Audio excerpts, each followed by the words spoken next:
Assalamualaikum warahmatullahi wabarakatuh. Saya Dunilawati dari kelas 2Q NIM 2023143613. Di sini saya akan membuat video pengajaran tentang membangun paradigma Qur'ani mata kuliah pendidikan agama dengan dosen pengampu yakni Bapak Dr. Haji Hendra Wijaya, SAG, MPDI, CHT, CNLP. Baik, pertama kita akan membahas tentang pengertian paradigma Qur'ani. Yang kedua, tujuan Al-Quran diturunkan. Yang ketiga, paradigma Qur'ani sebagai satu-satunya model untuk menghadap kehidupan modern. 4. Selayan pandang pendidikan Islam. Yang kelima, paradigma Al-Quran mengenai pendidikan Islam. Keenam, kontribusi paradigma Qur'ani dalam menyelesaikan problem kehidupan modern. Yang pertama, pengertian paradigma Qur'ani. Secara etimologis, kata paradigma dari bahasa Yunani yang asal katanya adalah para dan digma. Para mengandung arti di samping, di sebelah, dan keadaan lingkungan. Digma berarti sudut pandang, teladan, arketif, dan ideal. Dapat disimpulkan bahwa paradigma adalah cara pandang, cara berpikir tentang suatu realitas. Dengan demikian, paradigma Qur'ani adalah cara pandang dan cara berpikir tentang suatu realitas atau suatu permasalahan berdasarkan Al-Quran. Yang kedua yakni tujuan Al-Quran diturunkan. Yusuf Al-Qurwait menjelaskan bahwa tujuan Al-Quran diturunkan paling tidak ada 7 macam, yaitu yang pertama, meluruskan akidah manusia. Yang kedua, meneguhkan kemuliaan manusia dan hak-hak asasi manusia. Yang ketiga, mengarahkan manusia untuk beribadah secara baik dan benar kepada Allah. Yang keempat, mengajak manusia untuk mensucikan rohani.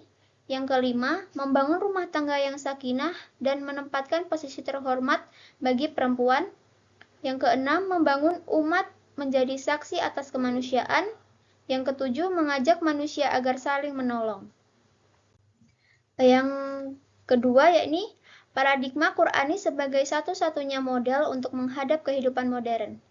Imam Junaid al-Baghdadi menyatakan, meskipun orang tahu segala sesuatu tentang jika dia tidak mengenal Allah sebagai Tuhannya, maka identik dengan tidak tahu sama sekali. Junaid ingin menyatakan bahwa landasan iptek adalah Marifatullah dan Al-Quran adalah paradigma untuk mengembangkan iptek. Ciri utama kehidupan modern adalah adanya membangun dan yang berhasil dan membawa kemajuan, kemakmuran, dan pemerataan. Tolak ukur pembangunan yang berhasil adalah sebagai berikut. Yang pertama, tingkat produksi dan pendapatan lebih tinggi. Yang kedua, kemajuan dalam pemerintahan sendiri yang demokratis, mantap, dan sekaligus tanggap terhadap kebutuhan-kebutuhan dan kehendak-kehendak rakyat. Yang ketiga, pertumbuhan hubungan sosial yang demokratis, termasuk kebebasan yang luas, kesempatan-kesempatan untuk mengembangkan diri, dan penghormatan kepada kepribadian individu. Dan yang terakhir, tidak mudah terkena komunisme dan totalitarisme lainnya karena alasan-alasan tersebut.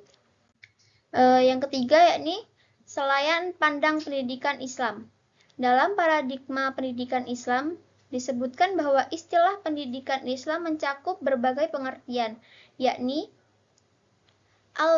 al-tarbiyah al-diniyah atau pendidikan keagamaan, taklim al-din, pengajaran agama, al-ta'lim al-dini, pengajaran keagamaan, al-ta'lim al-islami, pengajaran keislaman, tarbiyah al-muslimin, pendidikan orang-orang Islam, al-tabiyah al-fil al-islam, pendidikan dalam Islam, al-tarbiyah inda al-muslimin, pendidikan di kalangan orang-orang Islam, dan al-tarbiyah al-islamiyah, pendidikan Islam. Yang keempat, paradigma Al-Quran mengenai pendidikan Islam. Dalam konteks pengembangan pendidikan Islam, dengan semangat memadukan ilmu umum dan ilmu agama sebagaimana karena menjadi tren di kalangan sekolah dan perguruan tinggi Islam.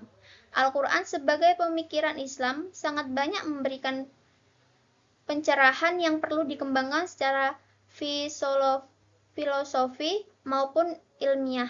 Al-Quran merupakan salah satu sumber pendidikan Islam di samping As-Sunnah. Kata-kata sahabat mazhab Syahabi, kemuslihatan umat atau sosial, Mashalil al-Mursalah, tradisi atau adat kebiasaan masyarakat, uruf, dan hasil pemikiran para ahli dalam Islam yakni ijtihad. Al-Quran dijadikan sebagai sumber pendidikan Islam yang pertama dan utama karena ia memiliki nilai absolut yang diturunkan oleh Tuhan. Yang kelima, kontribusi paradigma Qur'ani dalam menyelesaikan problema kehidupan modern. Fakta sejarah bahwa kemajuan, kedamaian, keamanan, dan kesejahteraan yang telah diciptai pada masa kemasan Islam adalah wujud dari aktualisasi Al-Quran sebagai paradigma kehidupan. Paradigma Qur'ani telah berkontribusi dalam mewujudkan kemajuan dan kemodernan pada zaman keemasan Islam yang ditandai dengan kemajuan pesat perkembangan iptek di dunia Islam yang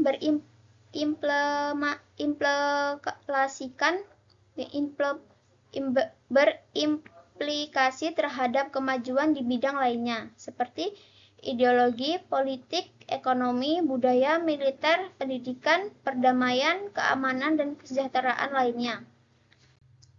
Baik, mungkin itu saja materi yang bisa sampaikan. Jika ada kurang dalam penyampaian saya mohon maaf. Saya akhiri. Wassalamualaikum warahmatullahi wabarakatuh.